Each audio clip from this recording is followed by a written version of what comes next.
Hello everyone, welcome back to another SCP reading from Garrett Stories and such.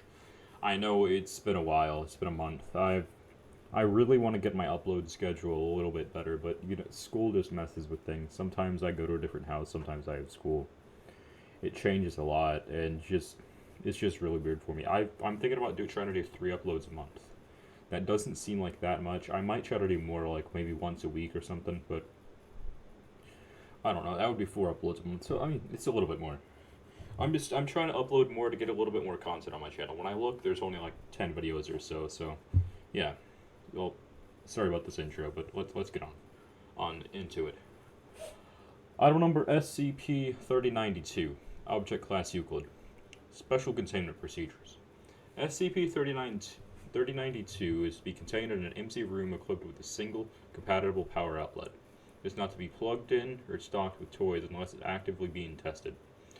Testing with SCP-3092 must be pre-approved by at least one Level 3 staff member and at least one Foundation agent armed with a net launcher that's crossed out, mock tranquilizer rifle. See Addendum 3092-01 and 02. Must be present in order to subdue and contain resultant SCP-3092-A instances.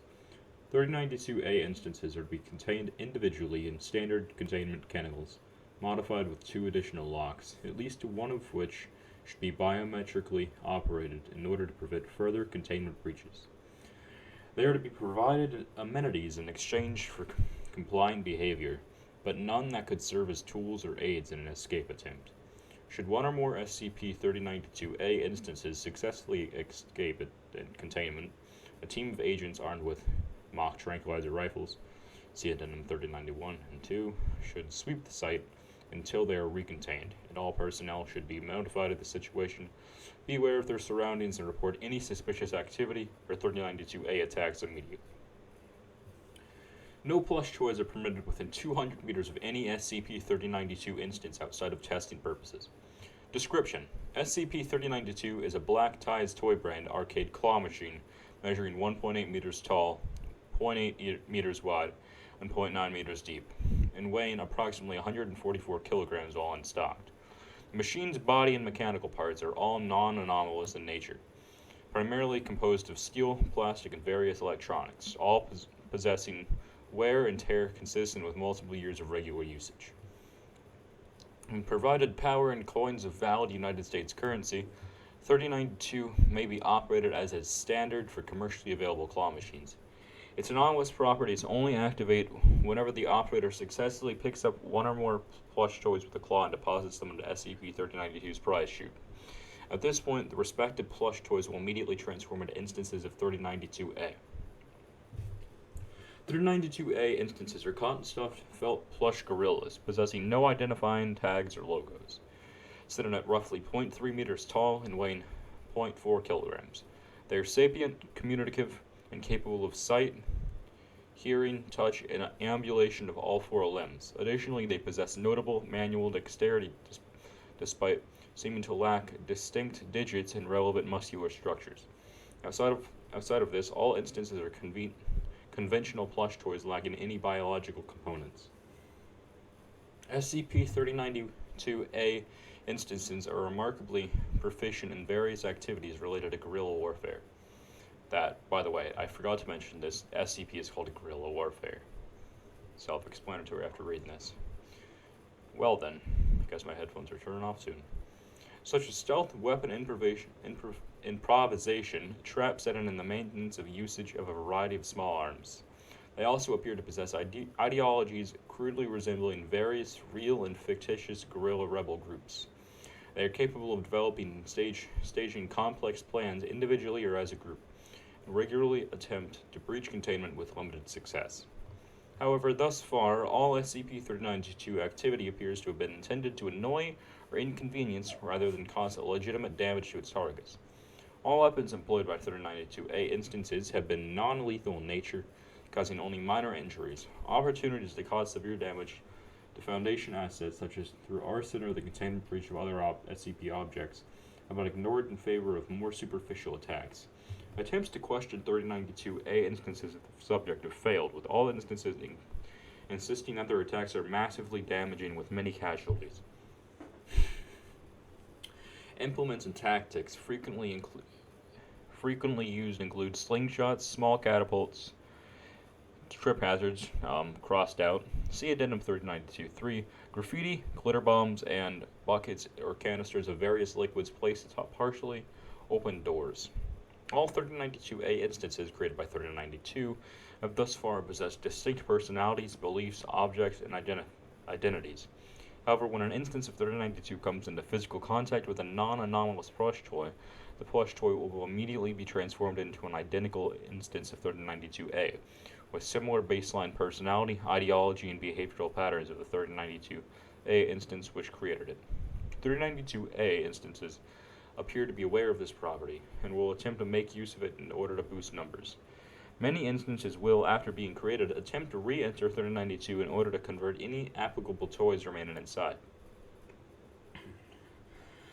SCP-3092A instances can be ripped, torn, or otherwise damaged with no greater difficulty than a conventional plush toy. Reactions to damage have been universally and melodramatically negative, with instances typically expressing hyperbolic pain over the even superficial damage. Severe injuries such as deep punctures or tears onto the torso, detachment of limbs, or decapitation result in death, with instances falling to the ground and ceasing to move. Typically, after a long period of exaggerated expressions of pain, repeated disturbance of these courses will result in a believably returned activity and requesting that this disturbance stop as they are out of the game. Due to this information about 3092's lack of a nervous system, it is not currently believed that they actually feel pain. Repair of damaged 3092A instances through conventional stitching, patching, and restuffing is typically sufficient to alleviate instances expressed pain and death states, and it is interpreted by them as medical attention. Currently, 23 instances of 3092A are in containment by the Foundation. Recovery. SCP-3092 was retrieved on 5/3/20 from Family Restaurant and Arcade in Cheyenne, Wyoming, after animal control officers responding to a call noted anomalous activity. Upon a Foundation agent's arrival, it is believed that 21 3092A instances have been created through SCP-3092 and their own duplicate properties. And restaurant facilities were considerably defaced after killing several aggressive instances with small arms fire. The remaining instances surrendered to Foundation officials and were contained along with 3092 after it was determined the source of anomalous activity. Civilians present were anesthetized, and a cover story of an escaped pet chimpanzee was distributed. Addendum 3092-1 5/18/20 One 3092A instance initiated a containment breach and fled via an adjacent hallway. Agent Macon Cho, noticing activity while standing guard outside SCP containment chamber, fired on the instance with a tranquilizer rifle she was armed with. Curiously, the subject appeared to pass out, falling to the ground and ceasing all activities beside occasional twitches and mock snoring.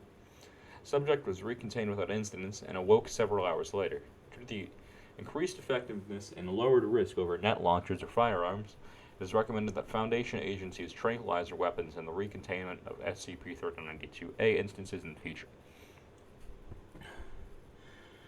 SCP-3092-02 After testing, it has been determined that any weapon firing feather-tipped pneumatic darts is sufficient to induce a sleep state in SCP-3092-A. Regardless of whether said dart is actually loaded with tranquilizers, like the aforementioned death state, it is believed that this sleep state is performative on SCP-3092-A's part. To minimize the potential for collateral damage to Foundation personnel, mock tranquilizer rifles should be used in place of actual tranquilizers. SCP-3092-03 on a 6/09/20, two SCP-3092 instances, 3092A instances, simultaneously escaped containment and fled through the building's ventilation system, before setting up a tripwire in the office of Dr. Martin Helmer, intending for him to trip, fall, and land face first on a pillow with the crude insult written on it. However, upon entering his office, Dr. Helmut tripped, fell, hit his shoulder against a bookshelf, and suffered a fractured collarbone, an injury much more severe than any induced prior by SCP-3092-A containment breaches. Upon discovering this, both instances immediately expressed remorse and informed the other Foundation officials of the situation and were compliant with recontainment. Investigation revealed later that several amenities within these instances' cells had been converted into gifts and apology cards intended for Dr. Helmer. Further breaches by SCP-3092-A instances have not been noted to employ trip hazards of any sort. Footnotes. 1. Investigations revealed that SCP-3092 was in usage for 7 years prior to its anomalous properties of surfacing. 2. All SCP-3092-A instances identified have been fluent in English. 3. SCP-3092-A instances have not otherwise noted to possess a regular sleep cycle. Okay. I would like to apologize very greatly for messing up so many words. I haven't done this in, like I said, the start of the video, a month, so a little bit weird for me again. But everybody, thanks for listening. I hope it was fun for you. It's a little fun for me. Again, this is guerrilla warfare. It's a fun little one. It's not dangerous. I like them. They seem sweet. It wouldn't hurt you that much intentionally. They just give you a little bit of slight insults. Have one as a pet. Well, thanks for watching. If you did enjoy the video, don't forget to like. I'm pretty sure liking makes YouTube recommend my videos. Bye-bye.